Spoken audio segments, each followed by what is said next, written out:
अस्सलाम वालेकुम। आप सबको मेरे चैनल इमरान सीरीज़ में खुश आमदीद।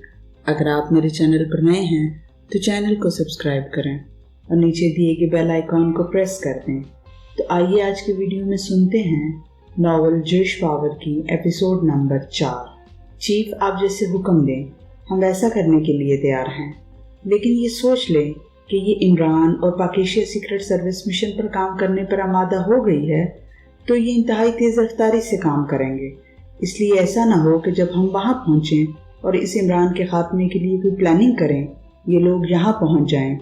वैसे भी मेरा ख्याल है कि इन्हें किसी तरह कोनिया आइलैंड के बारे में मालूम नहीं हो सकेगा, विक्टर ने कहा। मैं भी विक्टर से इत्तेफाक करती हूँ चीफ, ये हमारा मुल्क है जबकि पाकिस्तान उनका मुल्क है। वहाँ उन्हें सब सहूलियात मुहैया होंगी जो हमें यहाँ मैसर हैं, इसलिए उनका यहाँ मुकाबला आसानी से किया जा सकता है। वो हर सूरत एयरपोर्ट के ज़रिए ही यहाँ पहुँचेंगे। हम मुस्तकिल तौर पर यहाँ एयरपोर्ट पर निगरान कायम कर देते हैं और जब उन पर अचानक फायरिंग होगी तो वो कैसे बच सकेंगे, कैथी ने कहा। लेकिन यहाँ वो क्यों आएंगे? यहाँ आने की वजह क्या हो सकती है? यहाँ वो किसके खिलाफ काम करेंगे? कर्नल शेफर्ड ने कहा। चीफ, इमरान बेहद तेज़ और फाल आदमी है। उसने अगर कोनिया आइलैंड के बारे में मालूमात हासिल ना भी की तो वो जश पावर के बारे में, यहाँ के हेडक्वार्टर के बारे में मालूमात हासिल कर लेगा, क्योंकि उसके बारे में बहुत से अफराद जानते हैं। और फिर यहाँ वो आपसे कोनिया आइलैंड के बारे में मालूमात हासिल करने की कोशिश भी करेगा। इसकी भी दो सूरतें हो सकती हैं, या वो यहाँ आएगा या फिर मालूमात मुहैया होने की सूरत में वो बराह रास्त कोनिया आइलैंड पहुँच जाएगा। बहरहाल वो इंतहाई तेज़ी से काम करेगा। अब आप जैसा हुक्म दें, विक्टर ने तफसील बताते हुए कहा। अभी उन्होंने ये फैसला नहीं किया कि वो इस मिशन पर काम करेंगे भी या नहीं। फैसले के बाद ही उन्हें मालूमात हासिल करनी है। बहरहाल वक्त लग जाएगा। वैसे इस वक्त वो हर लिहाज से मुतमईन होगा। तुम उसकी रिहाइशगाह को मिसाइलों से उड़ा दो, या उसकी कार पर मिसाइल मार सकते हो, या फिर उसे सरेआम गोली से उड़ा सकते हो। मैं चाहता तो पाकिस्तान में किसी मुजरिम ग्रुप की खिदमत हासिल कर सकता था जो ये तमाम काम आसानी से कर सकते हैं, लेकिन मुझे मुजरिम ग्रुपों की कारकर्दगी और एजेंटों की कारकर्दगी में फ़र्क का अंदाज़ा है। इसलिए वही काम जब तुम करोगे तो तुम्हारे अंदाज में बहुत फ़र्क होगा, जबकि मुजरिम ग्रुप और अंदाज में करेंगे। कर्नल शेफर्ड ने मुसलसल बोलते हुए कहा। यस सर, आप दुरुस्त कह रहे हैं, विक्टर ने कहा। तो तुम फौरी तौर पर पाकिस्तान पहुँच जाओ। इमरान के बारे में फ़ाइल मैंने एक एजेंसी से मंगवाई है, वो यकीनन पहुँच चुकी होगी। मैं इसे मंगवा लेता हूँ। तुमने जाकर मिशन मुकम्मल करना है और मुझे कामयाबी की खबर चाहिए। यहाँ की फिक्र मत करो, अगर ये लोग यहाँ आए तो मैं इन्हें आसानी से संभाल सकता हूँ, कर्नल शेफर्ड ने कहा। और इसके साथ ही उसने इंटरकॉम का रिसीवर उठाया और नंबर प्रेस करने शुरू कर दिए। यस सर, दूसरी तरफ से एक मर्दाना आवाज़ सुनाई दी। आर्थर फ्रैंक की तरफ से एक फाइल भिजवाई गई थी, क्या वो पहुँच गई है? कर्नल शेफर्ड ने पूछा। यस सर, अभी स्पेशल मैसेंजर देकर गया है, दूसरी तरफ से जवाब दिया गया। इसे मेरे ऑफिस भिजवा दो, लेकिन भिजवाने से पहले इसकी एक कॉपी बना लेना ताकि हमारे हेडक्वार्टर के रिकॉर्ड रूम में रह सके, कर्नल शेफर्ड ने कहा। यस सर, दूसरी तरफ से कहा गया तो कर्नल शेफर्ड ने रिसीवर रख दिया। इमरान सेंट्रल सेक्रेटेरिएट पहुंचकर बराह रास्त सर सुल्तान के ऑफिस में दाखिल होने से पहले उनके पीए के कमरे में दाखिल हो गया। पीए इमरान को देखकर कदरे बुखलाए हुए अंदाज में उठ खड़ा हुआ। अरे बैठो, मैं इतना अहम आदमी नहीं हूँ कि तुम जैसा आला सरकारी अफसर मुझे देखकर खड़ा हो जाए। अलबत्ता मेरी ख्वाहिश यही है कि आला अफसरान आम शहरियों की इसी तरह इज्जत करें। बहरहाल ये बताओ कि सर सुल्तान ऑफिस में अकेले विराजमान है या कोई और भी उनकी कंपनी से लुत्फ अंदोज हो रहा है? इमरान की जुबान चल पड़ी तो जाहिर है आसानी से फुल स्टॉप नहीं आ सकता था। जनाब, पाकिस्तान में शुक्रान के सफीर मुहतरम कुचाओ भी अंदर तशरीफ रखते हैं, पीए ने जवाब देते हुए कहा। ओह, फिर तो बैनुल-अक़वामी काम हुआ, जाती तो नहीं रहा, वरना मैं तो समझा था कि अब इमरान की बैनुल-अक़वामी अहमियत ख़त्म हो गई है और वो अब बड़े अफसरों के ज़ाती काम करने तक महदूद हो गया है, इमरान ने मुंह बनाते हुए कहा। जी मैं समझा नहीं जनाब, पीए ने हैरत भरे लहजे में कहा। जाहिर है इसे क्या समझ आनी थी। तुमने कभी सर सुल्तान का कोई ज़ाती काम किया है? इमरान ने मुस्कुराते हुए पूछा। नहीं जनाब, बॉस ने कभी मुझे तो क्या किसी को ज़ाती काम नहीं बताया। अच्छा, फिर तो मुझे भी सरकारी मुलाजमत करना पड़ेगी, वरना चलो छोड़ो। बुजुर्गों के ذاتی काम ऐन बाइस सआदत होते हैं, इमरान ने कहा और तेजी से मुड़कर पीए के ऑफिस से बाहर आ गया। और फिर जब वो सर सुल्तान के ऑफिस के दरवाजे पर पहुंचा तो वहां मौजूद चपड़ासी ने उसे बड़े एहतराम भरे अंदाज में सलाम किया। कैसे हैं आप बाबा ताजदीन? इमरान ने रुक कर कहा। आप सबको और खास तौर पर बड़े साहब को दुआएं देता रहता हूँ, ताजदीन ने जवाब दिया। वो रिटायर होने के करीब थे। चाची से दोस्ती कायम है या नहीं? इमरान ने झुककर सरगोशी की तो बूढ़ा ताजदीन बेख्तियार खिलखिलाकर हंस पड़ा। इस उम्र में कहाँ की दोस्ती, और क्या दोस्ती छोटे साहब, बाबा ताजदीन ने हंसते हुए कहा। इमरान का मतलब ताजदीन की बीवी से था जिसे वो चाची कहकर पुकारता था। अच्छा, क्या बुढ़ापे में दुश्मनी हो जाती है? इमरान ने हैरत भरे लहजे में कहा तो बाबा ताजदीन एक बार फिर खिलखिलाकर हंस पड़ा।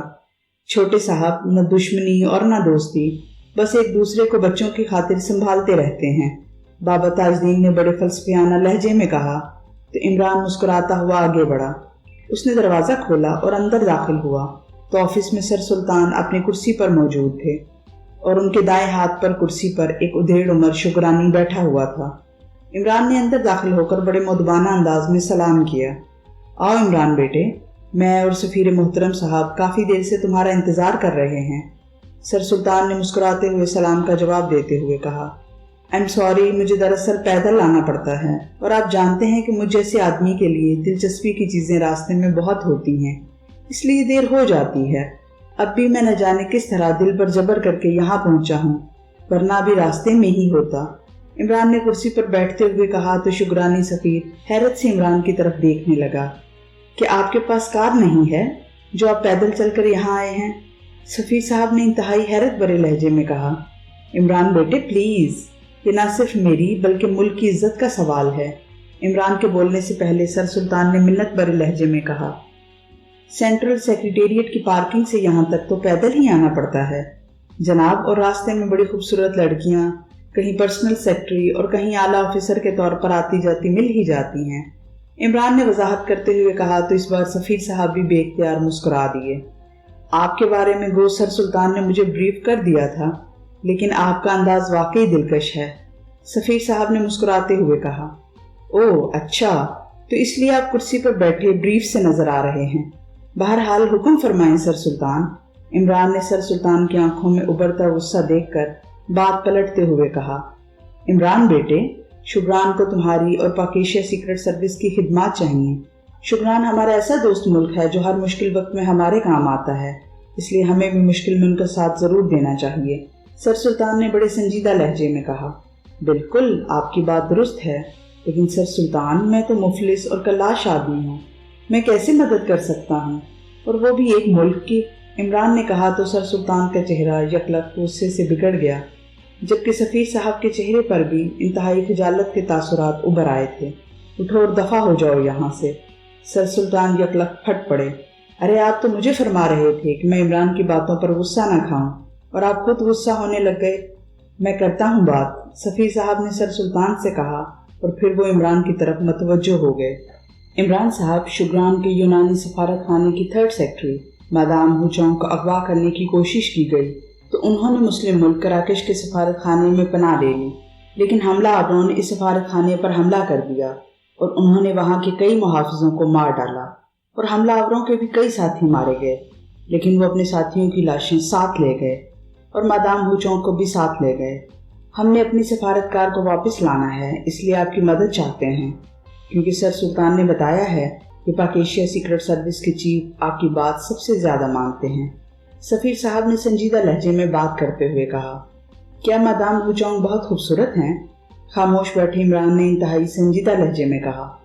तुम फिर? सर सुल्तान ने एक बार फिर गुस्से की शिद्दत से इकलाते हुए कहा। प्लीज़ अब मुझे बात करने दें, सफीर साहब ने एक बार फिर सर सुल्तान से मुखातिब होकर कहा। आपने ये बात क्यों पूछी इमरान साहब? कोई ख़ास वजह?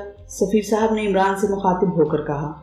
वो वाकई हमारे मुल्क का असासा थी और उन्हें मामलात को डील करना आता था, इसलिए जनाब कि आपने ये तो नहीं बताया कि मादाम हुचोंग के अगवा की खातिर सिफारत खाने पर हमले हुए, मुहाफिज मरे, हमलावरों के साथी भी हलाक हुए, लेकिन ऐसा क्यों हुआ? मादाम हुचोंग में ऐसी क्या खासियत थी कि उनके लिए हमलावर ग्रुप इस हद तक चले गए?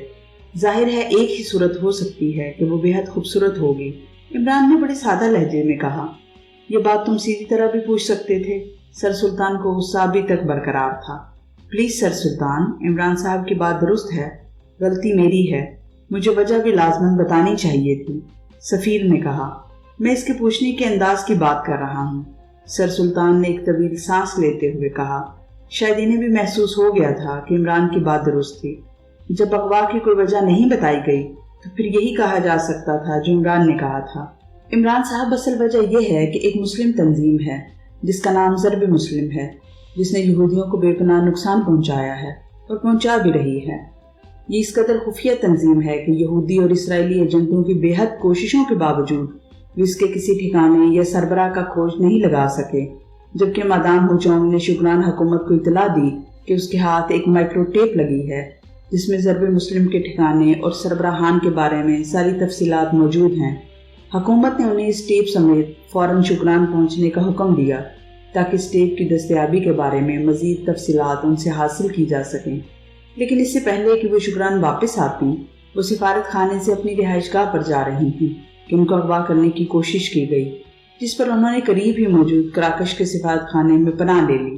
لیکن پھر وہی ہوا جو میں پہلے آپ کو بتا چکا ہوں، سفیر نے تفصیل بتاتے ہوئے کہا۔ کس نے انہیں اغوا کیا ہے؟ کیا اسرائیل نے؟ عمران نے پوچھا۔ صرف اتنا معلوم ہو سکا ہے کہ دنیا میں یہودیوں کی ایک ایسی تنظیم ہے جس کا نام جیش پاور ہے۔ یہ تنظیم بھی بے حد خفیہ ہے، لیکن اس کی شاخیں پوری دنیا میں پھیلی ہوئی ہیں۔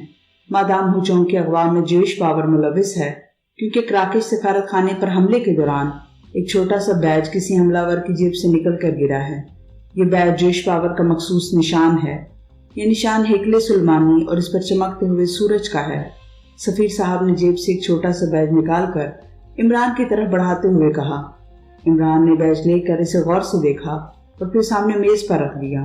تو اب آپ چاہتے ہیں کہ پاکیشیا سیکرٹ سروس مادام ہوچونگ کی لاش برآمد کرے؟ عمران نے کہا۔ تو سفیر صاحب کے چہرے پر بھی ایک لمحے کے لیے غصے کے تاثرات ابھرے، لیکن پھر انہوں نے اپنے آپ پر قابو پا لیا۔ کیا آپ کا خیال ہے کہ انہوں نے مادام ہوچونگ کو ہلاک کر دیا ہوگا؟ سفیر صاحب نے ہونٹ چباتے ہوئے رک رک کر کہا۔ مادام ہوچونگ ایک سفارتکار ہیں، تربیت یافتہ ایجنٹ نہیں ہیں۔ ان کے پاس ایک مائکرو ٹیپ ہے اور انہیں اغوا کر لیا گیا، اور اس اغوا کے لیے وہ لوگ اس حد تک چلے گئے ہیں کہ انہوں نے کراکش سفارت خانے پر حملہ کر کے اس کے محافظوں کو بھی ہلاک کر دیا ہے اور ان کے ساتھی بھی ہلاک ہوئے ہیں۔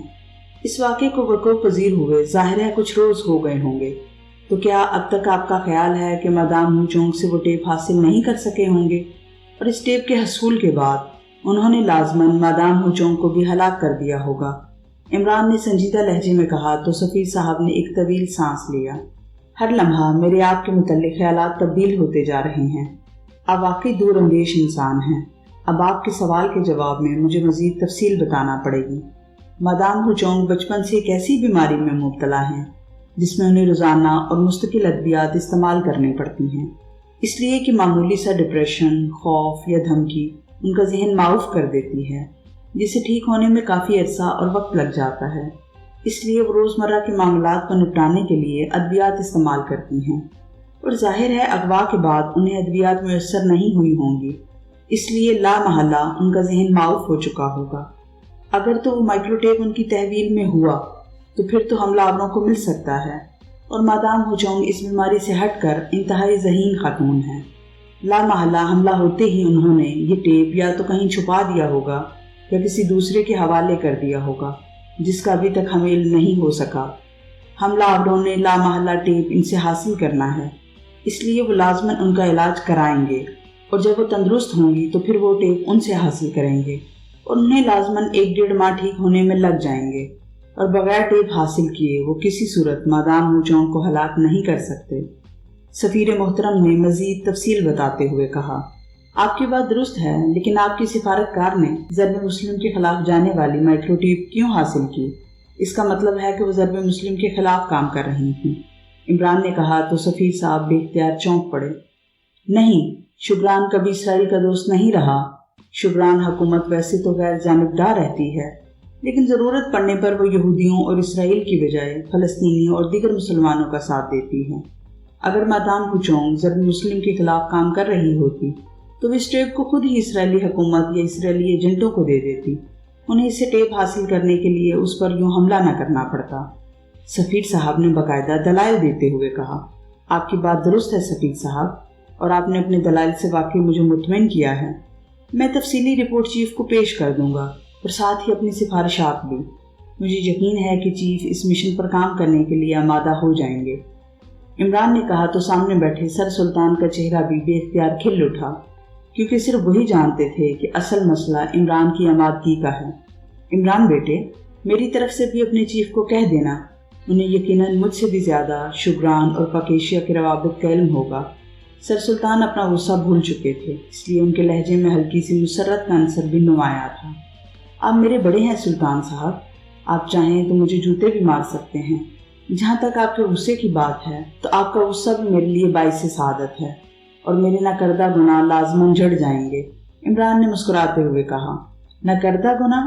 क्या मतलब? सर सुल्तान ने चौंक कर कहा तो इमरान बेख्तियार मुस्कुरा दिया। हमारे एक बहुत बड़े शायर ने अपने एक शेर में अल्लाह ताला से दरख्वास्त की है कि या रब, अगर तू मेरे करदा गुनाहों पर मुझे सजा दे रहा है तो मेरे इन ना करदा गुनाहों की हसरत की भी ज़रूर दाद देना, जो मैं करना चाहता था लेकिन हसरत ही रह गई। इमरान ने जवाब दिया तो इस बार सर सुल्तान के साथ साथ सफ़ीर साहब भी बेख्तियार हंस पड़े। पकीशियाई दारुल हुकूमत की कॉलोनी की कोठी के कमरे में इस वक्त विक्टर और कैथी दोनों बैठे शराब नोशी में मसरूफ थे।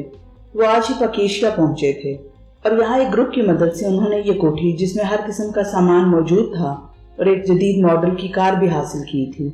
मेरा ख्याल है कि आज रात जब इमरान अपने फ्लैट में सो रहा होगा तो इस फ्लैट को मिसाइलों से उड़ा दिया जाए, इस तरह वो यकीनी मौत मारा जाएगा। कैथी ने कहा, तुम्हारा क्या ख्याल है कि हम पहली बार इमरान को हलाक करने का प्लान बना रहे हैं और उसके फ्लैट पर कोई ऐसे इंतजामात नहीं होंगे तो जिनसे मिसाइल वगैरह को रोका जा सके? विक्टर ने कहा तो कैथी बेख्तियार चौंक पड़ी। ओह, बात तो तुम्हारी ठीक है, मैं तो इसी आम से अंदाज में ले रही थी। फिर तुम्हारा क्या प्रोग्राम है? कैथी ने कहा, हमें उसके लिए बाकायदा प्लानिंग करना पड़ेगी। मैंने उसकी फाइल पढ़ी है और उसके बारे में मालूमात भी हासिल की हैं। ये शख्स हद दर्जा शातिर, अयार और मोहतात आदमी है। अगर हमारा हमला नाकाम रहा तो ये हमारे पीछे भूत की तरह पड़ जाएगा और हमें इसके हाथ आने के बजाय खुदकुशी करना पड़ेगी। विक्टर ने जवाब दिया, तुम ज़रूरत से ज़्यादा इसे अहमियत दे रहे हो। तुम्हारे जहन और असाब पर सवार हो गया है ये शख्स। एक आदमी को जिसे अपने आप पर हमला होने की खबर ही ना हो, उस पर किसी भी वक्त वार किया जा सकता है। चलो ठीक है कि उसने फ्लैट में हमला रोकने के इंतजामात किए होंगे, लेकिन अब वो हर लम्हा जर्रा बख्तर तो पहने ना फिर रहा होगा। उसकी कार को मिसाइल से उड़ाया जा सकता है। उसे किसी होटल में दाखिल होते या निकलते या उसके फ्लैट से बाहर आते या अंदर जाते हुए गोली मारी जा सकती है। कैथी ने मुंह बनाते हुए कहा, तुम्हारी बात दुरुस्त है, लेकिन हमने खुद को भी बचाना है। हम उसे गोली मारकर वो पिस्टल कहाँ छुपाएंगे और हमले के बाद कैसे छुप कर वापस आएंगे? ये सारी प्लानिंग बेहद ज़रूरी है और इसके लिए हमें इमरान की बाकायदा निगरानी करना पड़ेगी ताकि उसके मामूलात के बारे में आगाही हासिल कर सकें और फिर इन हासिल करदा मालूमात की बुनियाद पर कोई प्लानिंग की जा सके। विक्टर ने जवाब देते हुए कहा, तुम अपनी आदत के मुताबिक लंबी बातें सोचने पर मजबूर हो। तुम यहाँ बैठे तरकीबें सोचते रहो, मैं इसके फ्लैट पर जाकर इससे मिलती हूँ और फिर अचानक इस पर मशीन पिस्टल का फायर खोल दूंगी। वो अकेला रहता है और उसके साथ उसका बावर्ची होता है, उसे भी हलाक कर दूंगी और फिर इत्मीनान से वापस आ जाऊंगी। खामखा तुमने इसे हवा बना लिया है। कैथी ने मुंह बनाते हुए कहा, अगर तुम ऐसा करना चाहती हो तो एक काम और करो। विक्टर ने कहा, कौन सा काम? कैथी ने चौंक कर पूछा। असिस्टेंट साथ ले जाओ। अगर तुम उसे किसी भी वजह से हलाक ना कर सको तो उसे वहां फेंक आना, फिर उसे बाहर से डिचार्ज करेंगे तो बाहर से हमले को रोकने वाला कोई भी निज़ाम हो वो काम नहीं करेगा और अंदर से सारा फ्लैट माया वहां रहने वालों के राख बन जाएगा। इस तरह मामलात यकीनी हो जाएंगे। विक्टर ने जवाब दिया, असिस्टेंट यहाँ से मिल जाएगा? कैथी ने हैरत भरे लहजे में कहा, हाँ मिल जाएगा। यहाँ खुफिया मार्केट से हर चीज़ मिल जाती है। लेकिन तुम इमरान से अपना तारुफ क्या कराओगी? वो तुम्हारी तरफ से फौरन चौकन्ना हो जाएगा। विक्टर ने कहा, कुछ भी कहा जा सकता है। कैथी ने बेपरवाही से कहा, फिर भी कुछ तो बताओ। विक्टर ने कहा, मैंने भी सोचा ही नहीं और मैं पेश की सोचना भी नहीं चाहती। ऐन मौके पर जो सूझ जाएगा वो बेहतर होता है। कैथी ने कहा, जबकि मैंने एक प्लान सोचा है। विक्टर ने कहा, वो क्या? कैथी ने पूछा। मैं इमरान के फ्लैट के बाहर किसी भी बिल्डिंग से उसके फ्लैट को 2 मार राइफल से टारगेट बनाऊंगा और फिर जैसे ही इमरान फ्लैट से बाहर आएगा या अंदर जाएगा उसे निशाना बना दूंगा। और तुम्हें मालूम है कि मेरा निशाना किसी सूरत खता नहीं होता, विक्टर ने कहा। लेकिन क्या तुमने इमरान के फ्लैट का जायजा लिया है ताकि अपने प्लान पर अमल कर सको, कैथी ने कहा। नहीं, वैसे भी मुझे कोई जल्दी नहीं है, मैं इत्मीनान से ये काम करना चाहता हूँ ताकि मिशन कामयाब रहे, विक्टर ने कहा। और अगर तुम्हारे इस इत्मीनान की वजह से इमरान एक्रमा पहुंच गया तो फिर, कैथी ने कहा। दरअसल मैं यही बात चाहता हूँ क्योंकि यहाँ की निस्बत वहाँ उसको हलाक करना हमारे लिए कोई मसला नहीं होगा, विक्टर ने कहा। वो मेकअप का माहिर है, क्या हम उसे ट्रेस कर सकेंगे, कैथी ने कहा। आखिर हमने सारी उम्र यही काम तो किया है, अब भी कर लेंगे, विक्टर ने जवाब दिया। तुम मुझे बेवकूफ बना रहे हो। उठो, चलो पहले मार्केट चलें, वहां से जरूरी असला खरीदें और फिर जाकर इस इमरान का फ्लैट चेक करें तो फिर मिशन मुकम्मल करके वापस चले जाएं, कैथी ने वसीले लहजे में कहा। खुफिया मार्केट का हमें इल्म नहीं है और हमें उन्होंने असला फरोख्त भी नहीं करना, ये काम भी ह्यूगर ही करेगा, वही ह्यूगर जिसने ये कोठी हमें दिलाई है, विक्टर ने कहा। और हाथ बढ़ाकर उसने रिसीवर उठा लिया तो फिर नंबर प्रेस करने शुरू कर दिए। इधर गैराज में कार मौजूद है, चाबियां उसके अंदर ही हैं, इसे चेक करो और साफ करके बाहर ले आओ। तुमने हमें पहले उस मार्केट ले जाना है जहां खुफिया तौर पर हसास असला फरोख्त होता है। इसके बाद हमें किंग रोड पर ले जाना है, वहां हमने एक फ्लैट का जायजा लेना है, विक्टर ने कहा। यस सर, स्मिथ ने कहा और मुड़कर उस तरफ को बढ़ गया जिधर गैराज मौजूद था। गैराज में मौजूद कार नजर भी आ रही थी, जबकि विक्टर वापस इमारत के अंदर की तरफ बढ़ गया। और फिर तकरीबन 1 घंटे के बाद विक्टर और कैथी कार में सवार किंग रोड की तरफ बढ़े चले जा रहे थे। वो पहले इसला मार्केट से साइलेंसर लगा मशीन पिस्टल, SS-10 और एक 2 मार राइफल ले चुके थे। इस राइफल को पार्ट्स की सूरत में एक बैग में रखा गया था और बैग बिल्कुल आम सा बैग दिखाई देता था। आपने किस फ्लैट का जायजा लेना है जनाब, स्मिथ ने एक मोड़ से कार को टर्न देते हुए कहा। किंग रोड पर फ्लैट नंबर 200, विक्टर ने जवाब दिया। आपका मतलब इमरान साहब का फ्लैट है, स्मिथ ने कहा। तो विक्टर और कैथी दोनों ही चौंक पड़े। क्या तुम जानते हो इमरान को और तुमने इसे साहब क्यों कहा है, विक्टर ने कदरे तशवीश भरे लहजे में कहा। साहब, परेशान होने की जरूरत नहीं है, नाम के साथ साहब कहना मेरी आदत है और जहां तक इमरान का ताल्लुक है इसे कौन नहीं जानता, खास तौर पर अंडरवर्ल्ड से ताल्लुक रखने वाला तो हर फर्द उसे जानता है, स्मिथ ने कहा। क्यों, क्या वो अंडरवर्ल्ड का आदमी है, विक्टर ने कहा। नहीं जनाब, उसका शागिर्द टाइगर अंडरवर्ल्ड का आदमी है, लेकिन वो तो सिर्फ बैनुल-अक़वामी सतह पर काम करता है और चूंकि वो होटलों और क्लबों में बहुत आता जाता है इसलिए सब उसे अच्छी तरह जानते हैं, स्मिथ ने कहा। और उसके साथ ही उसने कार एक साइड पर करके रोक दी और फिर उसे मखसूस अंदाज में बैक करके उसने गली में उसे रोक दिया। वो सामने फ्लैट इमरान साहब का है जनाब, स्मिथ ने सामने मौजूद एक बिल्डिंग की साइड पर जाती ही सीढ़ियों की तरफ इशारा करते हुए कहा। इमरान के पास कार तो होगी, विक्टर ने पूछा। जी हाँ, जदीद मॉडल की स्पोर्ट्स कार है, स्मिथ ने जवाब दिया। वो कार कहाँ खड़ी करता है, विक्टर ने पूछा। वो सामने सीढ़ियों के साथ जो गेट नजर आ रहा है, यही उसका गैराज है, स्मिथ ने जवाब दिया। ठीक है, चलो वापस, विक्टर ने कहा। मुझे यहीं उतार दो, मैं जरा इधर उधर घूम फिर कर खुद ही पहुंच जाऊंगी, कैथी ने कहा। हम यहाँ मौजूद हैं, तुम जाकर घूम फिर लो, विक्टर ने कहा।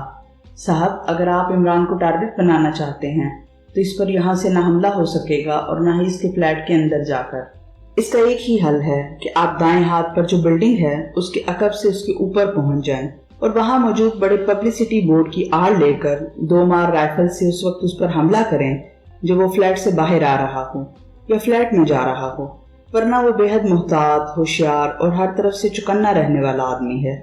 वो आसानी से नहीं मारा जा सकता और अगर एक बार वो बच गया तो फिर वो भूत की तरह आपके पीछे पड़ जाएगा, स्मिथ ने बड़े खलूस भरे लहजे में कहा। तुम तो जरूरत से ज्यादा ही होशियार लग रहे हो, क्या इसकी कोई खास वजह है, विक्टर ने होंठ चबाते हुए कहा। जनाब, बॉस ह्यूगर ने मुझे आपके पास सिर्फ ड्राइविंग के लिए नहीं भेजा। बॉस ह्यूगर के पास पेशेवर कातलों का एक ग्रुप है और मैं इसका इंचार्ज हूँ। मैंने सैकड़ों अफराद को हलाक किया है, इसलिए मुझे मालूम है कि कौन आदमी किस तरह मारा जा सकता है, स्मिथ ने कहा। अगर हम तुम्हें मुआवजा दें तो क्या तुम इमरान को हलाक कर सकते हो, विक्टर ने कहा। पेशेवर कातिल तो खुद अपना भी दुश्मन होता है, आप माकूल मुआवजा दें तो मैं अपने आप को भी गोली मार सकता हूँ। इमरान की क्या हैसियत है? स्मिथ ने जवाब देते हुए कहा। बोलो कितना मुआवजा लोगे, लेकिन ये सुन लो कि नाकामी की रिपोर्ट नहीं सुनी जाएगी और मैं पहले ह्यूगर से इस मामले को कंफर्म करूंगा, विक्टर ने कहा। ठीक है, ये आपका हक है। वैसे भी आप यहाँ अजनबी हैं, इसलिए आपको हर तरह से मुहतात रहना होगा। वैसे तो शायद मैं ये काम ना लेता, क्योंकि इमरान इंतहाई खतरनाक आदमी है, लेकिन आपसे चूंकि वादा कर लिया है, इसलिए मैं आपसे सिर्फ $10 लाख लूंगा और सारा पेशगी। बेशक आप बॉस ह्यूगर से बात कर रहे हैं, स्मिथ ने कहा। ठीक है, यहाँ कोई करीबी फोन बूथ है? विक्टर ने कहा। यहाँ करीब है, आइए मेरे साथ, स्मिथ ने कार से उतरते हुए कहा और इसके साथ ही विक्टर भी कार से उतर गया, जबकि कैथी कार में ही बैठी रही। साइड पर थोड़ा सा आगे बढ़ने पर चौक के करीब एक पब्लिक फोन बूथ मौजूद था। स्मिथ ने करीबी दुकानदार को नोट देकर उसके सिक्के ले लिए और फिर ये सिक्के विक्टर को दे दिए। विक्टर ने सिक्के फोन सेट में बने हुए मखसूस खाने में डाले और सब्ज बल्ब के जलते ही उसने रिसीवर उठाया और तेजी से नंबर प्रेस करने शुरू कर दिए। Golden club. राब्ता कायम होते ही दूसरी तरफ से एक नुस्वानी आवाज सुनाई दी। विक्टर बोल रहा हूँ, ह्यूगर से बात करवाओ। यस सर, होल्ड करें, दूसरी तरफ से कहा गया। हेलो, ह्यूगर बोल रहा हूँ। चंद लम्हों बाद ह्यूगर की आवाज सुनाई दी। विक्टर बोल रहा हूँ, आपका भेजा हुआ आदमी स्मिथ पहुंच गया है। हम इसे एक टारगेट देना चाहते हैं। इस टारगेट को कवर करने का $10 लाख मांग रहा है। क्या इसे टारगेट और रकम दे दी जाए या नहीं? विक्टर ने कहा। आपने किसको हलाक कराना है? ह्यूगर ने पूछा। यहाँ इसीलिए तो मैंने टारगेट का लफ्ज बोला है, विक्टर ने कहा। किसे? मुझे खुलकर बताएं, ह्यूगर ने कहा। एक आदमी है इमरान और बुकिंग रोड पर फ्लैट में रहता है, विक्टर ने कहा। इमरान? ओ माय गॉड, आप स्मिथ से मेरी बात कराएं, ह्यूगर ने कहा। क्या मतलब? क्या आप उसे मना करना चाहते हैं? विक्टर ने चौंक कर कहा। नहीं, मैं उसे ये कहना चाहता हूँ कि चाहे वो कामयाब हो या नाकाम, लेकिन फिर कुछ अरसे के लिए दारुल हुकूमत छोड़ जाए, वरना अगर इमरान या उसके साथियों के हाथ आ गया तो फिर ना रहेगा गोल्डन क्लब और ना ह्यूगर, ये सब कुछ तबाह हो जाएगा, ह्यूगर ने कहा। ठीक है, वैसे भी मेरा वसी तजर्बा है, लगता तो वो काबिल भरोसा दुरुस्त आदमी है, विक्टर ने कहा। स्मिथ बेहतरीन निशानाबाज है और वो यकीनन कामयाब रहेगा, लेकिन बहरहाल नाकामी भी कामयाबी के साथ ही लगी रहती है, ह्यूगर ने कहा। तो विक्टर ने बाहर खड़े स्मिथ को इशारे से बुलाया और रिसीवर उसकी तरफ बढ़ा दिया। यस बॉस, स्मिथ बोल रहा हूँ, स्मिथ ने रिसीवर लेकर कहा। ठीक है बॉस, आप बेफिक्र रहें, स्मिथ कभी नाकाम नहीं रहा, अब भी नहीं रहेगा, स्मिथ ने दूसरी तरफ से बात सुनने के बाद कहा और रिसीवर रख दिया। बस आओ कोठी चलें, वहां तुम्हें गारंटेड चेक दिया जा सकता है, विक्टर ने कहा। तो स्मिथ ने इस बात में सर हिला दिया। इमरान दानिश मंजिल के ऑपरेशन रूम में दाखिल हुआ तो ब्लैक जीरो एहतरामन उठकर खड़ा हो गया। बैठ जाओ, सलाम दुआ के बाद इमरान ने कहा और खुद अपने लिए मखसूस कुर्सी पर बैठ गया। आप कुछ संजीदा नजर आ रहे हैं, ब्लैक जीरो ने कहा। पराई आग में जब कूदना पड़े तो फिर ऐसी ही हालत होती है, इमरान ने मुंह बनाते हुए कहा। तो ब्लैक जीरो बेख्तियार चौंक पड़ा। पराई आग? क्या मतलब, क्या हुआ है? ब्लैक जीरो ने हैरत भरे लहजे में कहा। तो इमरान ने सर सुल्तान के पास जाने और वहां होने वाली बातचीत दोहरा दी। सर सुल्तान कहते तो दुरुस्त हैं, शुक्रान से हमारे बेहद गहरे दोस्ताना ताल्लुकात हैं और शुक्रान ने हमेशा पाकिस्तान के आड़े वक्त में मदद की है। ब्लैक जीरो ने उल्टा सर सुल्तान की हमायत करते हुए कहा। ये भी देखो कि उनकी सिफारतकार ज़रब मुस्लिम के खिलाफ काम कर रही थी, तभी उसके हाथ वो टेप लगी है, और मुसलमान बहरहाल जहां भी हों हमारे लिए शुक्रान और दूसरे तमाम मुल्कों से ज्यादा अहमियत रखते हैं, इमरान ने मुंह बनाते हुए कहा। और फिर इससे पहले कि मजीद कोई बात होती, फोन की घंटी बज उठी तो इमरान ने हाथ बढ़ाकर रिसीवर उठा लिया, क्योंकि जब वो यहाँ मौजूद हो तो वो खुद ही फोन सुनता था। X2, इमरान ने रिसीवर उठाकर कान से लगाते हुए मखसूस लहजे में कहा। सुलेमान बोल रहा हूँ, साहब हैं यहाँ? दूसरी तरफ से सुलेमान की आवाज सुनाई दी तो इमरान और ब्लैक जीरो दोनों बेख्तियार चौंक पड़े, क्योंकि अशद जरूरत के बगैर सुलेमान यहाँ फोन नहीं करता था। इमरान बोल रहा हूँ, क्यों फोन किया है यहाँ? इमरान ने इस बार असल लहजे में बात करते हुए कहा। साहब, यूनान से एक साहब अबू अब्दुल्ला का फोन आया है, वो किसी तंजीम ज़रब मुस्लिम के बारे में आपसे बात करना चाहते हैं, उन्होंने फोन नंबर दिया है, आप फोन कर लें। दूसरी तरफ से सुलेमान की आवाज सुनाई दी तो इमरान ज़र्ब मुस्लिम और यूनान के अल्फाज सुनकर चौंक पड़ा। नोट करवाओ, इमरान ने कहा और सामने पड़ा हुआ पैड अपने सामने घसीट कर कलमदान से बॉल पॉइंट निकाल लिया। फिर सुलेमान फोन नंबर लिखवाता रहा और इमरान लिखता रहा। दोबारा दोहराओ नंबर, इमरान ने कहा तो सुलेमान ने नंबर दोहरा दिया। इसके साथ ही उसने बताया कि यह नंबर यूनान का है। ठीक है, इमरान ने कहा और क्रटल दबाकर उसने पहले इंक्वायरी ऑपरेटर से यूनान का राब्ता नंबर मालूम किया और फिर उसने पहले राब्ता नंबर और फिर सुलेमान के बताए हुए नंबर प्रेस कर दिए। World wide traders. राब्ता कायम होते ही दूसरी तरफ से एक नुस्वानी आवाज सुनाई दी। मेरा नाम अली इमरान है और मैं पकेशिया से बोल रहा हूँ। अगर इस नंबर पर अबू अब्दुल्ला साहब हैं तो उनसे बात करा दें, इमरान ने कहा। होल्ड करें, दूसरी तरफ से कहा गया। हेलो, मैं अबू अब्दुल्ला बोल रहा हूँ। चंद लम्हों बाद एक मर्दाना आवाज सुनाई दी। लहजा खालिस्तान अरबियों जैसा था। आपने पकेशिया में मेरे फ्लैट पर फोन किया था, इमरान ने कहा।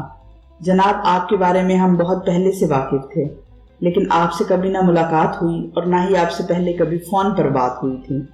अब चूंकि हमें आपकी खिदमात की जरूरत पड़ी है, इसलिए रेड ईगल के सरबराह अबू खालिद से आपके फ्लैट का नंबर लिया और वहां फोन किया तो वहां से आपके बावर्ची सुलेमान ने फोन अटेंड किया। आप मौजूद ना थे, जिस पर मैंने उसे अपना नंबर देकर दरखास्त की कि आपसे बात करा दी जाए। मुझे खुशी है कि आपने मेहरबानी की है और फोन किया है। दूसरी तरफ से कहा गया। अबू खालिद हमारे मोहसिन हैं, आप फरमाएं क्या हुक्म है, इमरान ने कहा। इमरान साहब, ज़र्ब मुस्लिम के बारे में आपको कुछ बताने की जरूरत नहीं है। इसराइल के खिलाफ ज़र्ब मुस्लिम एक खुली जंग कर रही है और इसराइल का नाक में दम कर रखा है, और हमारी ये तंजीम इस कदर खुफिया है कि आज तक इसराइली एजेंट हर मुमकिन कोशिश के बावजूद इस बारे में कुछ मालूम नहीं कर सके। लेकिन बदकिस्मती से हमारे एक आदमी की हमाकत की वजह से एक ऐसी माइक्रोटेप बाहर निकल गई है जिसमें हमारे खास अड्डों और सरबराहान शख्सियात के बारे में तफसीलात मौजूद हैं। ये माइक्रोटेप खुफिया तौर पर तैयार की गई थी, लेकिन हमें इसका इल्म हो गया और हमने इस आदमी से इसे बरामद कर लिया और फिर इसे वॉश करने के लिए जिस आदमी के जरिए खुसूसी लेबोरेटरी भेजा गया, इस आदमी को हलाक कर दिया गया और टेप गायब हो गई। फिर हमें इतला मिली कि ये टेप शुगरान के एक एजेंट के हाथ लग गई है और इसने इसे सिफारत खाने की 3rd सेक्रेटरी मादाम हुचोंग को पहुंचा दिया है, क्योंकि यूनान में तमाम शुगरानी एजेंटों को वही डील करती है। फिर इससे पहले कि हम इस मादाम हुचोंग से ये टेप वापस हासिल करते, इस पर सिफारत खाने से रिहाइश गाह पर जाते हुए हमला कर दिया गया। मादाम हुचोंग ने कराकश के सिफारत खाने में पनाह ले ली, लेकिन हमलावर वहां भी चढ़ दौड़े और मादाम हुचोंग को अगवा कर लिया गया। लेकिन कराकश के सिफारत खाने में मादाम हुचोंग ने खुद बताया कि उसने खतरे के पेश नजर इस टेप को किसी खुफिया जगह पहुंचा दिया है, जिसका इल्म उसके अलावा और किसी को नहीं है। मादाम हुचोंग के अगवा के बाद हमने अपने तौर पर हमलावरों के बारे में मालूमात हासिल की तो मालूम हुआ कि यहूदियों की एक इंतहाई खुफिया तंजीम जोश पावर ने यह काम किया है, लेकिन बावजूद कोशिश के हम जोश पावर के बारे में कुछ मालूम नहीं कर सके। अलबत्ता हमें ये इतला मिली है कि शुगरानी एजेंट भी जोश पावर के बारे में मालूमात हासिल करने में नाकाम रहे हैं और शुगरान हुकूमत ने पाकिस्तान सीक्रेट सर्विस की खिदमत हासिल करने की कोशिशें शुरू कर दी हैं, क्योंकि ये बात तय है कि यहूदियों के खिलाफ पाकिस्तान सीक्रेट सर्विस हमेशा कामयाब रही है और पाकिस्तान सीक्रेट सर्विस में मेन किरदार आपका है। मैंने इसलिए आपको फोन किया था कि अगर आप ये टेप बरामद कर लें तो बराए मेहरबानी इसे शुगरान हुकूमत के हवाले ना करें, बल्कि ये हमें वापस कर दें ताकि हमारी तंजीम के अड्डे और बड़ी शख्सियात खतरे से बच जाएं। अबू अब्दुल्ला ने मुसलसल बोलते हुए कहा, मैं आपका बेहद मशकूर हूँ कि आपने पाकिस्तान सीक्रेट सर्विस की तारीफ की है। वैसे फ़लस्तीनियों ने हमेशा पाकिस्तान सीक्रेट सर्विस की बेलौस मदद की है, इसलिए फ़लस्तीनियों की मदद करके हमें दिली खुशी होती है। आपने अबू खालिद का रेफरेंस दिया है, वो अपनी जगह, मगर हमारे दिलों में इस वक्त से ज़र्ब मुस्लिम के लिए बेहद जगह है जब अबू हेश मुस्लिम ने ज़र्ब मुस्लिम की बुनियाद रखी थी। अबू हेश मुस्लिम से मेरी बराह रास्त बात होती रहती थी, फिर वो शहीद हो गए तो ये राब्ता ख़त्म हो गया और अब दोबारा आपके ज़रिए ये राब्ता हो रहा है। इमरान ने जवाब देते हुए कहा, मैं अबू हेश का छोटा भाई हूँ और यूनान में ज़र्ब मुस्लिम का इंचार्ज हूँ। अबू अब्दुल्ला ने कहा, ओ अच्छा, लेकिन ये बताएं कि अब तक तो जोश पावर मादाम हुचोंग से इस टेप के बारे में मालूमात हासिल कर चुकी होगी, ایسی صورت میں اب مزید کیا کیا جا سکتا ہے؟ عمران نے کہا، ہمیں یہ تو معلوم نہیں ہے کہ اب تک ایسا کیوں نہیں ہوا، لیکن یہ بات درست ہے کہ اب تک ٹیپ جوش پاور کے ہاتھ نہیں لگی، ورنہ وہ لامحالہ ہمارے آدمیوں اور اڈوں پر ریڈ کر چکے ہوتے، مگر ہم نے فوری طور پر پرانے اڈوں کو خالی کر دیا ہے اور شخصیات کو بھی شفٹ کر دیا ہے۔ لیکن بہرحال ہمارے لیے یہ اڈے اور شخصیات بے حد اہم ہیں، ابو عبداللہ نے جواب دیتے ہوئے کہا۔ ٹھیک ہے، ابھی پاکیشیا سیکرٹ سروس کے چیف نے اس مشن پر کام کرنے کا فیصلہ نہیں کیا، کیونکہ وہ پہلے حتمی معلومات حاصل کریں گے کہ واقعی ابھی تک ٹیپ جوش پاور حاصل کر سکی ہے یا نہیں، پھر اس مشن پر کام کریں گے، ورنہ اس مشن پر کام کرنے کا کوئی فائدہ نہیں ہوگا۔ عمران نے کہا، عمران صاحب، کیا پاکیشیا سیکرٹ سروس کے چیف جوش پاور کے خلاف کام نہیں کریں گے؟ حالانکہ یہودیوں کی یہ تنظیم مکڑی کے جالے کی طرح پوری دنیا میں پھیلتی جا رہی ہے، اور جس قدر یہ طاقتور ہوتی جائے گی، فلسطین تو ایک طرف پوری دنیا کے مسلمانوں کے وجود کو بھی اس سے خطرہ لاحق ہو جائے گا۔ ایسی تنظیم کا خاتمہ تو ضروری ہو جاتا ہے، اور یہ کام پوری دنیا میں صرف پاکیشیا سیکرٹ سروس ہی کر سکتی ہے۔ اس لیے ہم سے جو مدد ممکن ہو سکے گی اس کے لیے ہم تیار ہیں، ابو عبداللہ نے جواب دیا۔ آپ کے خیالات واقعی قابل قدر ہیں، میں آپ کے خیالات اور جذبات چیف تک پہنچا دوں گا، اور مجھے یقین ہے کہ وہ اس مشن پر کام کرنے پر آمادہ ہو جائیں گے۔ عمران نے کہا تو سامنے بیٹھے ہوئے بلیک زیرو کا چہرہ بے اختیار کھل اٹھا۔ وہ سمجھ گیا تھا کہ ابو عبداللہ کی بات عمران کی سمجھ میں آ گئی ہے۔ بے حد شکریہ جناب، آپ کو ہماری کسی بھی مدد کی ضرورت ہو تو اسی فون نمبر پر آپ مجھ سے بات کر سکتے ہیں، ابو عبداللہ نے مسرت بھرے لہجے میں کہا۔ کیا یہ فون محفوظ ہے؟ عمران نے پوچھا۔ آپ فکر نہ کریں، آپ کی میرے درمیان 4 واسطوں سے بات ہو رہی ہے، ابو عبداللہ نے جواب دیا۔ اوکے، شکریہ، اللہ حافظ، عمران نے کہا اور ریسیور رکھ دیا۔ بات تو ابو عبداللہ کی ٹھیک ہے، اس جوش پاور کا واقعی خاتمہ ہونا چاہیے، عمران نے کہا، لیکن اس کے بارے میں معلومات کہاں سے ملیں گی؟ بلیک زیرو نے کہا۔ ہاں، یہ بات واقعی سوچنے کی ہے۔ کراس ورڈ آرگنائزیشن کے پاس ایسا سیکشن ہے جو ایسی تنظیموں کے بارے میں معلومات رکھتا ہے۔ سرخ ڈائری دینا ذرا، عمران نے کہا تو بلیک زیرو نے میز کی دراز کھول کر اس میں سے سرخ جلد والی ڈائری نکال کر عمران کی طرف بڑھا دی۔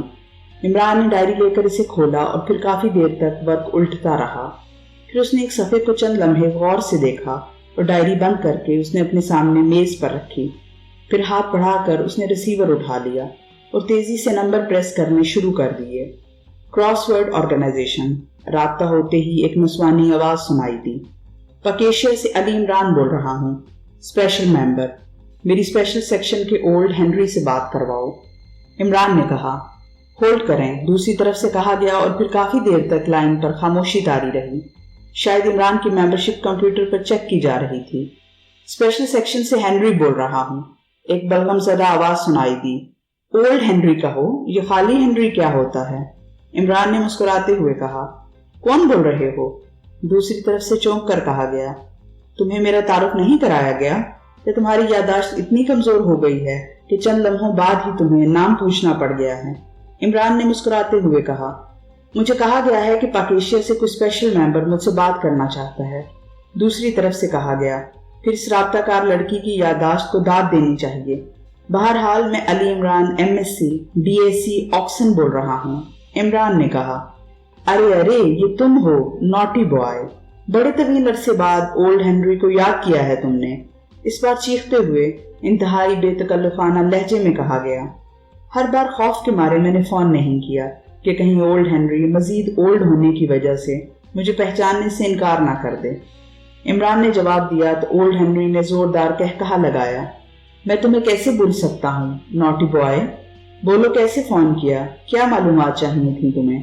اولڈ ہنری نے مسکراتے ہوئے کہا، مجھے معلوم ہے کہ تم یہودی نہیں ہو، اس لیے تم سے پوچھ رہا ہوں۔ جوش پاور یہودیوں کی کوئی بین الاقوامی تنظیم ہے، اور ایسی تنظیموں کا کراس ورڈ آرگنائزیشن کا اسپیشل سیکشن اور خصوصاً اولڈ ہنری خصوصی خیال رکھتا ہے۔ عمران نے کہا، ہمارے ریکارڈ میں تو اس بارے میں سب کچھ واش کر دیا گیا ہے، صرف اس تنظیم کا نہیں بلکہ یہودیوں سے متعلق تمام تنظیموں کے بارے میں۔ ظاہر ہے مالکان کو جب ادھر سے معقول معاوضہ مل جاتا ہے تو پھر اپنے آپ کو تباہ کرانا ضروری تو نہیں ہے، اولڈ ہنری نے گول مول سی بات کرتے ہوئے کہا۔ ریکارڈ سے تو واش ہو سکتا ہے لیکن اولڈ ہنری کی یادداشت کو تو واش نہیں کیا جا سکتا۔ عمران نے مسکراتے ہوئے کہا تو اولڈ ہنری ایک بار پھر ہنس پڑا۔ اولڈ ہنری کی یادداشت اس معاملے میں صرف نوٹی بوائے کے لیے تو کام دے سکتی ہے اور کسی کے لیے نہیں، لیکن اولڈ ہنری کو اس بارے میں اپنے طور پر معلومات ہیں، اور وہ یہ بھی کہ اس تنظیم کو وجود میں آئے 4 سال ہوئے ہیں۔ اس کا بانی ایکرما کا ایک فیلڈ ایجنٹ کرنل شیفرڈ ہے جو ایکرمن ایجنسی سے ہٹا دیا گیا، تو اس نے دنیا بھر کے مالدار یہودیوں سے رابطہ کر کے بے پناہ فنڈ اکٹھا کیا اور جش پاور قائم کر لی اور خود اس کا چیف بن گیا، اور صرف اتنا معلوم ہوا ہے کہ اس کا آفس نورک میں ہے۔ کہاں ہے اس کے بارے میں کسی کو معلوم نہیں ہے، اور اس کے ہیڈ کوارٹر کے بارے میں بھی صرف اتنا معلوم ہے کہ کسی جزیرے میں ہے۔ ویسے پوری دنیا میں اس کے ایجنٹ پھیلے ہوئے ہیں۔ یہ تنظیم پوری دنیا میں یہودی غلبے کے لیے کام کر رہی ہے۔ انتہائی خفیہ تنظیم ہے لیکن بے حد طاقتور بھی ہے۔ اس کے اندر زیادہ تر ایکرمن یہودی ایجنٹ کام کرتے ہیں، اولڈ ہنری نے تفصیل بتاتے ہوئے کہا۔ لیکن نورک جیسے شہر میں کرنل شیفرڈ کو کیسے تلاش کیا جائے؟ اس کا کوئی فون نمبر یا کوئی مزید اتا پتہ؟ عمران نے کہا۔ نہیں، اس سے زیادہ معلوم نہیں ہے، ورنہ میں کم از کم تم سے تو نہ چھپاتا، اور یہ جو کچھ بھی صرف مجھے معلوم ہے شاید کسی کو اتنا بھی معلوم نہ ہو۔ اولڈ ہنری نے جواب دیا۔ Okay, thank you and good bye, Imran نے کہا، اور پھر دوسری طرف سے گڈ بائے کے الفاظ سن کر اس نے ریسیور رکھ دیا۔ اس سے تو ظاہر ہے کہ کوئی ٹارگٹ نہیں بنایا جا سکتا، بلیک زیرو نے کہا۔ ہاں، صرف نام سے تو کچھ نہیں ہوتا۔ میرا خیال ہے کہ میں سر سلطان سے کہوں کہ وہ شبران حکومت سے بات کریں، شاید ان کے پاس کچھ بہتر معلومات ہوں۔ عمران نے اٹھتے ہوئے کہا۔ اب آپ فلیٹ پر جا رہے ہیں؟ بلیک زیرو نے احتراماً اٹھتے ہوئے کہا۔ ہاں، ویسے تم فوراً ٹیم کے لیے کاغذات وغیرہ تیار کرواؤ، معلومات ملتے ہی ہم فوراً روانہ ہو جائیں گے، عمران نے کہا تو بلیک زیرو نے اس بات میں سر ہلا دیا، اور عمران مڑ کر بیرونی دروازے کی طرف بڑھتا چلا گیا۔ تمہیں کیا ہو گیا ہے وکٹر؟ تم بزدلوں کی طرح مشن سے کیوں گھبرا رہے ہو؟ رہائش گاہ پر پہنچتے ہی کیتھرین نے انتہائی غصیلے لہجے میں کہا۔ میں گھبرا نہیں رہا، میری چھٹی حص کہہ رہی ہے کہ ہمیں سامنے نہیں آنا چاہیے، اور اگر سمتھ یہ کام کر دے تو ہمیں سامنے آنے کی ضرورت بھی نہیں رہے گی، وکٹر نے جواب دیا۔ یہ اور تمہارا ہیوگر دونوں مل کر ہمیں احمق بنا رہے ہیں، اور سمتھ نے اتنی بھاری رقم لے کر فرار ہو جانا ہے، اور اس ہیوگر نے الٹا ہمیں بلیک میل کرنا ہے، کیتھی نے کہا تو وکٹر کے ہونٹ بھینچ گئے۔ تو پھر اب کیا کریں؟ اب تو میں سمتھ اور ہیوگر دونوں کو کہہ بیٹھا ہوں، اب اگر ہم پیچھے ہٹے تو یہ دونوں ہمارے بارے میں اطلاع دینے میں ایک لمحہ بھی ضائع نہیں کریں گے، وکٹر نے کہا۔ تم اسمتھ کو اندر بلاؤ، میں خود اس سے بات کرتی ہوں، کیتھی نے کرسی سے اٹھتے ہوئے کہا تو وکٹر سر ہلاتا ہوا بیرونی دروازے کی طرف بڑھ گیا۔ تھوڑی دیر بعد وہ واپس آیا تو سمتھ اس کے پیچھے تھا۔ سمتھ، تم کب اس عمران پر حملہ کرو گے اور کیسے؟ کیتھی نے پینٹ کی جیب میں ہاتھ ڈالتے ہوئے کہا۔ میں فلیٹ کے سامنے چھپ جاؤں گا، اور جیسے ہی عمران آئے گا اس پر فائر کھول دوں گا اور وہ ہلاک ہو جائے گا، سمتھ نے منہ بناتے ہوئے جواب دیا۔ جبکہ تم نے وکٹر کو مشورہ دیا تھا کہ بلڈنگ کے اوپر لگے ہوئے پبلسٹی بورڈ کی اوٹ لے کر فائر کیا جائے، اب تم دوسری بات کر رہے ہو، کیتھی نے کہا۔ میڈم، آپ غیر ملکی ہیں، آپ کھلے عام ایسا نہیں کر سکتے، جبکہ میں یہاں کا رہنے والا ہوں، اس لیے میری وہاں موجودگی کا کسی نے نوٹس نہیں لینا، سمتھ نے جواب دیا۔ اوکے، کیتھی نے ایسے لہجے میں کہا کہ سمتھ کے چہرے پر اطمینان کے تاثرات ابھر آئے، لیکن دوسرے ہی لمحے کمرہ سٹک سٹک کی آوازوں اور سمتھ کے حلق سے نکلنے والی چیخوں سے گونج اٹھا، اور وہ اچھل کر پشت کے بل نیچے جا گرا۔ کیتھی نے جیب سے سائلنسر لگا جدید ترین مشین پسٹل نکال کر فائر کھول دیا تھا۔ گولیاں چونکہ سیدھی سمتھ کے دل میں گھس گئی تھیں، اس لیے وہ نیچے گر کر چند لمحوں سے زیادہ نہ تڑپ سکا اور ساکت ہو گیا، جبکہ ایک سائڈ پر کھڑا وکٹر حیرت سے پلکیں چپکا رہا تھا۔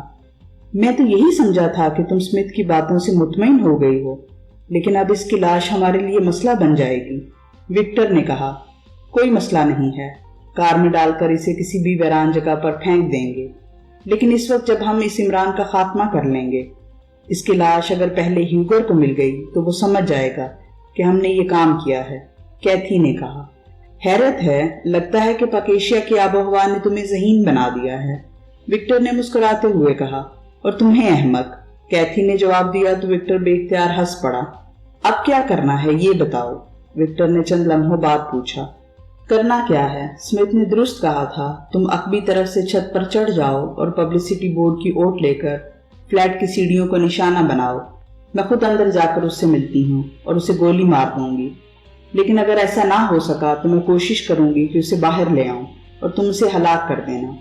ہمیں دونوں طرف سے بھرپور وار کرنا چاہیے، کیتھی نے کہا۔ اس کی اصل تصویر تو ہم نے دیکھی ہوئی ہے، اس لیے ہم اسے پہچان تو لیں گے، لیکن جب تک میں چھت پر پہنچ کر تمہیں کوئی اشارہ نہ دوں تم نے فلیٹ میں نہیں جانا، وکٹر نے کہا۔ ٹھیک ہے، تم کار اسی گلی میں روک دینا، میں گلی میں ہی رہوں گی، جبکہ تم رائفل والا بیگ اٹھا کر اس گلی کے عقبی طرف جا کر اس بلڈنگ کے عقب میں پہنچ جاؤ۔ وہاں ایسی جگہ لازمن ہوگی جہاں سے تم اوپر پہنچ سکو، ورنہ یہ اسمتھ تمہیں ایسا مشورہ نہ دیتا۔ پھر مجھے ریڈ کاشن دے دینا، میں کار سے اتر کر فلیٹ کی طرف بڑھ جاؤں گی، پھر جو ہوگا دیکھا جائے گا، کیتھی نے باقاعدہ ماہرانہ انداز میں منصوبہ بندی کرتے ہوئے کہا۔ تو وکٹر نے اس بات میں سر ہلا دیا۔ اسی لمحے فون کی گھنٹی بج اٹھی تو وکٹر نے ہاتھ بڑھا کر ریسیور اٹھا لیا۔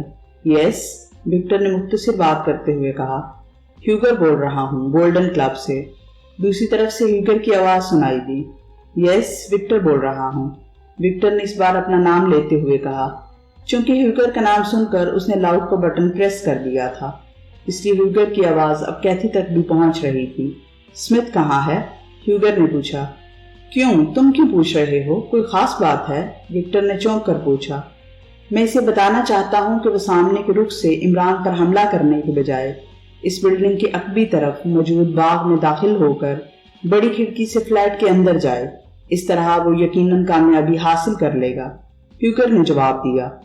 وہ تو چیک لے کر ابھی ابھی واپس چلا گیا ہے، وکٹر نے کیتھی کی طرف معنی خیز نظروں سے دیکھتے ہوئے کہا۔ اوکے، ٹھیک ہے، ویسے وہ خاصا ہوشیار آدمی ہے، اس لیے یقیناً وہ اپنے مشن میں کامیاب رہے گا۔ Good bye. دوسری طرف سے جلدی جلدی کہا گیا اور اس کے ساتھ ہی رابطہ ختم ہو گیا تو وکٹر نے بھی ریسیور رکھ دیا۔ اگر واقعی اپنی طرف سے کوئی راستہ ہے تو ہم وہاں زیادہ آسانی سے فلیٹ کے اندر داخل ہو کر اس عمران کے سر پر پہنچ سکتے ہیں، وکٹر نے کہا۔ نہیں، اس طرح ہم زیادہ خطرے میں پڑ جائیں گے۔ وہ خطرناک آدمی اور انتہائی تربیت یافتہ ہے، اس لیے اس نے لامحالہ عقبی راستے کی خصوصی حفاظت کا انتظام کیا ہوگا۔ ہم جتنی سادگی سے کام کریں گے اتنا ہی یقینی طور پر کامیاب رہیں گے، کیتھی نے منہ بناتے ہوئے کہا۔ اگر ایسا ہے تو پھر تمہارا براہ راست اس کے فلیٹ پر جانا بھی خطرناک ہے، تمہیں بھی کچھ ہو سکتا ہے، وکٹر نے کہا تو کیتھی بے اختیار ہنس پڑی۔ تمہارا یہ ریمارک مجھے مجبور کر دے گا کہ تمہیں گولی مار دوں، لیکن بطور بیوی مجھے تمہارا یہ ریمارک پسند آیا ہے، اس کا مطلب ہے کہ تمہیں میری موت اور زندگی سے فرق پڑتا ہے، کیتھی نے ہنستے ہوئے کہا۔ میں مذاق نہیں کر رہا، سنجیدگی سے کہہ رہا ہوں، وکٹر نے کہا۔ کیا تم بھول گئے ہو کہ میں مارشل کوئین ہوں؟ عمران جیسے 10 کے لیے اکیلی کافی ہوں، اور تم قطعاً فکر مت کرو، میں اس کے سنبھلنے سے پہلے اسے گولی مار دوں گی اور میرا نشانہ خطا نہیں ہو سکتا، کیتھی نے کہا تو وکٹر نے اس بات میں سر ہلا دیا۔ آؤ چلیں، وکٹر نے کرسی سے اٹھتے ہوئے کہا اور کیتھی بھی اس بات میں سر ہلاتی ہوئی اٹھ کر کھڑی ہو گئی۔